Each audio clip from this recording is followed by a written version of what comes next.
Salut tout le monde, aujourd'hui on est aux arènes de Cimier pour l'anniversaire de Nella. Ça fait quelques mois que j'utilise les lambdas d'AWS pour des trucs perso, dont je parlerai sûrement un de ces quatre sur la chaîne. Et je voulais vous montrer ce que c'est. Plus généralement, il existe un modèle d'exécution de calcul dans le cloud qui permet de découpler le code métier du reste, l'infrastructure de la plateforme. Ce modèle fait partie de la mouvance actuelle d'architecture serverless. Attention, ça ne veut pas dire sans serveur, mais il faut plutôt comprendre sans avoir à gérer la partie serveur. L'idée est de pouvoir définir la responsabilité de chacun, l'exploitant d'un côté et le fournisseur de services de l'autre, mais pas que. Il peut être intéressant pour l'exploitant d'être facturé de manière plus fine, par exemple au temps d'exécution de son code ou à l'appel de celui-ci. Du côté du fournisseur de services, c'est pas magique non plus. Pour garantir un temps de réponse acceptable et un coût minime, Amazon va utiliser des minuscules VPC dont j'imagine un pool de VPC chaud, et ça veut aussi dire que les lambdas ne sont pas trop adaptés à du calcul de Bitcoin. Wink wink. C'est donc dans ce cadre-là qu'on utilise le modèle dont j'ai parlé au début et qui s'appelle FAS, Function as a Service. Les autres cloud providers comme Google ou Microsoft ont aussi leur implémentation de FAS. J'en parlerai éventuellement dans d'autres vidéos, mais aujourd'hui on va se concentrer sur l'implémentation d'Amazon. Alors pour cette vidéo, je vais considérer que vous avez déjà un compte AWS et que vous avez déjà à dispo un rôle IAM prêt à être utilisé avec les lambdas.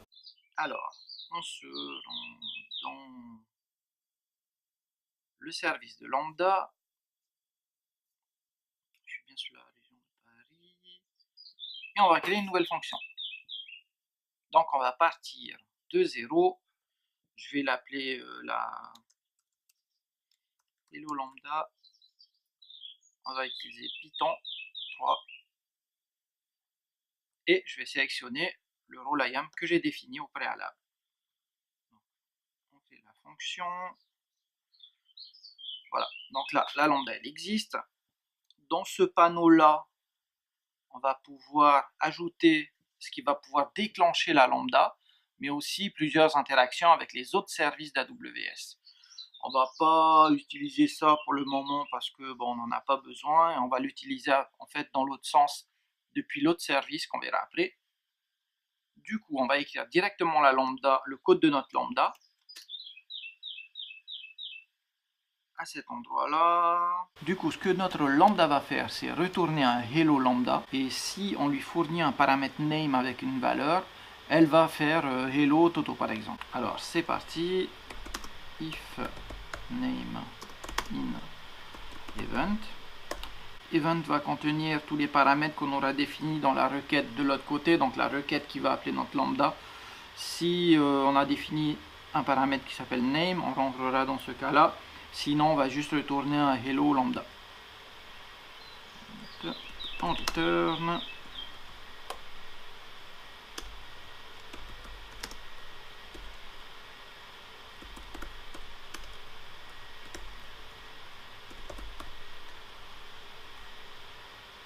On est bon. Et sinon, on retourne un hello lambda. Voilà, là on vient de définir notre fonction.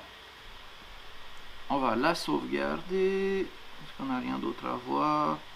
Le reste est plutôt facile à comprendre, hein. Je vous laisserai regarder, mais c'est vraiment pas compliqué. Alors je retourne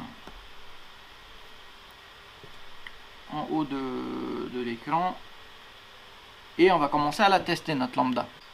Créer un nouvel événement, oui.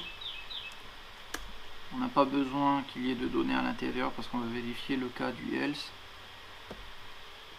Non, cas vide. Là, on le teste. On regarde dans les détails. Hello lambda. Du coup, on est bien pour le cas vide. On va créer un autre cas qui va s'appeler Toto. Du coup, on y insère notre paramètre. On le sauvegarde. Et on l'essaye. Hello Toto. Du coup, à ce moment-là, on sait que la lambda fonctionne. Ce qu'on va faire maintenant, c'est la brancher pour que de l'extérieur, on puisse l'utiliser. Pour ça, on va se rendre dans la console AWS.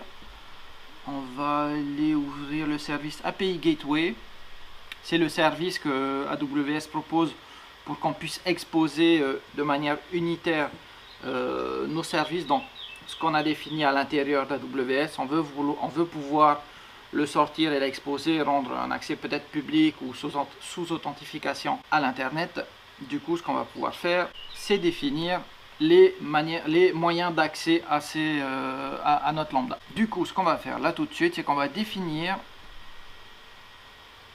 un accès à notre lambda. Et pour ça, on va créer une nouvelle API. Alors, on va lui donner, on lui donne un nom, mon API, mon API,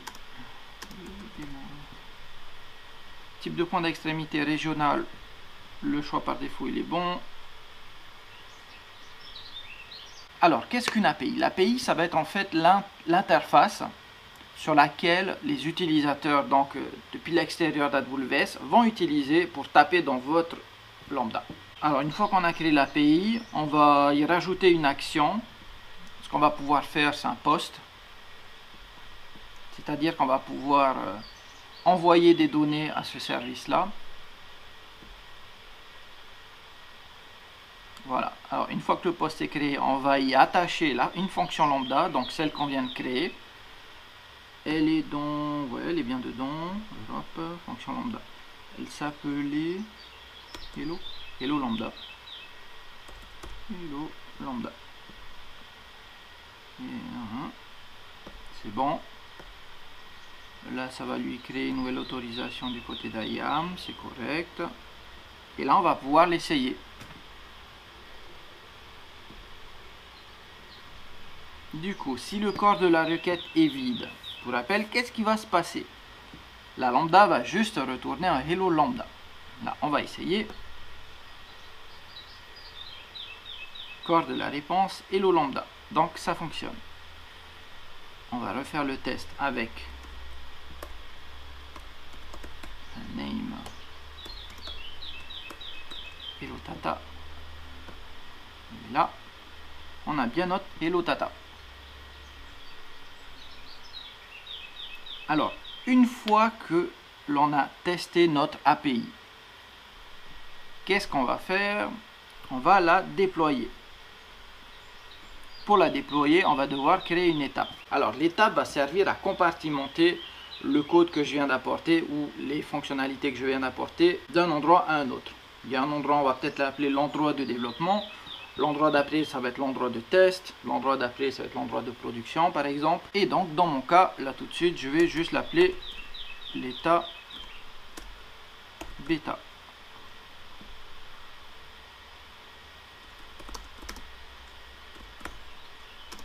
Étape de test. Étape de test public. Voilà. On va mettre un peu de temps. Ah, bon, ça y est, c'est fait. Et là, j'ai le lien. Donc, du coup, depuis l'extérieur d'AWS, je vais pouvoir taper dans ma lambda en utilisant ce lien. Là, pour que ça soit plus simple, je n'ai pas parlé d'authentification sur la lambda ou sur l'appel REST. Mais il y a moyen justement de contrôler. Au niveau de la lambda, on peut définir déjà le nombre d'appels simultanés à la lambda.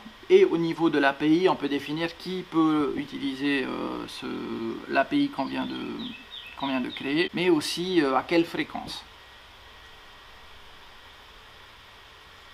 Alors, du coup, pour l'essayer, je vais copier l'URL et je vais faire un curl tout bête dessus. On va faire la requête post sur l'URL que KPI Gateway nous a généré. Là, normalement, il entre bien dans le cas du else, donc un hello lambda. Et si on passe en paramètre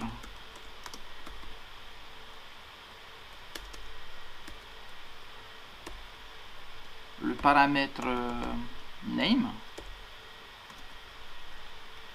par état, on a bien un hello par état. Voilà, du coup c'est fini. Comme vous avez pu le voir, c'est super simple. Prochaine vidéo, on ira un peu plus loin avec les lambda, parce que là vous avez vu, on a fait un code vite fait avec 4-5 lignes de Python. Et pour la prochaine vidéo, on va essayer d'utiliser des librairies externes et je vous montrerai donc comment faire. C'est un peu plus compliqué, mais c'est faisable. Alors, j'espère que vous avez apprécié la vidéo. Mettez-moi un commentaire, posez-moi des questions si vous en avez. Dites-moi ce que vous voulez qu'on développe un peu plus. Si vous voulez qu'on fasse la même chose sur Microsoft Azure ou Google Cloud Platform, dites-le moi aussi. Et n'hésitez pas à partager la vidéo. Sur ce, je vous dis nana!